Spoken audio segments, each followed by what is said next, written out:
I would like to speak to you about priesthood. Priesthood in the Old Testament, of course, was very different than what we know today. The Old Testament priesthood was instituted, given to us, particularly by Moses, and was hereditary and involved the sacrifice of animals, a way of offering oneself to God vicariously. But with the coming of our Lord Jesus Christ, that priesthood ceases to exist, particularly once he has suffered and died on the cross, since he'd offered up the sacrifice. He then is the priest. The priest not only who offers the sacrifice, but the priest who is being offered. That event of his own suffering and death, that act of priesthood, is something then that he wants to remain with us until the end of time. Here again, this priesthood doesn't leave us. Rather, he gives the authority to his apostles. At the Last Supper, he told them to do what he did. As the Father has sent me, he told them later on, so I send you. You will do what I did. You then will take upon yourself my priesthood. You will identify with that.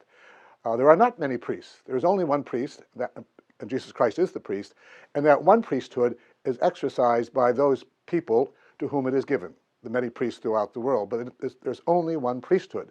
The job of a priest, as we know, is to offer sacrifice. So the job then of the modern-day priesthood is to offer the sacrifice that Jesus Christ has given us, the sacrifice of himself, which is what we celebrate in the Mass.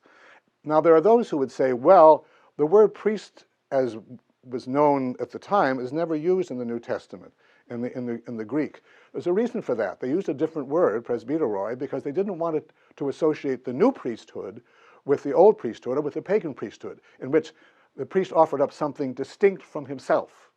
Jesus Christ didn't do that. He offered up himself. And so today, the priest does the same thing. As priest, he uses the priesthood of Jesus Christ once again to make present the sacrifice that he offered once and for all here and now. That's a wonderful thing to realize, that God would do such a thing in our midst. People would say, well, why? Well, it's pretty simple, because love does such things, and infinite love does things we can't even imagine.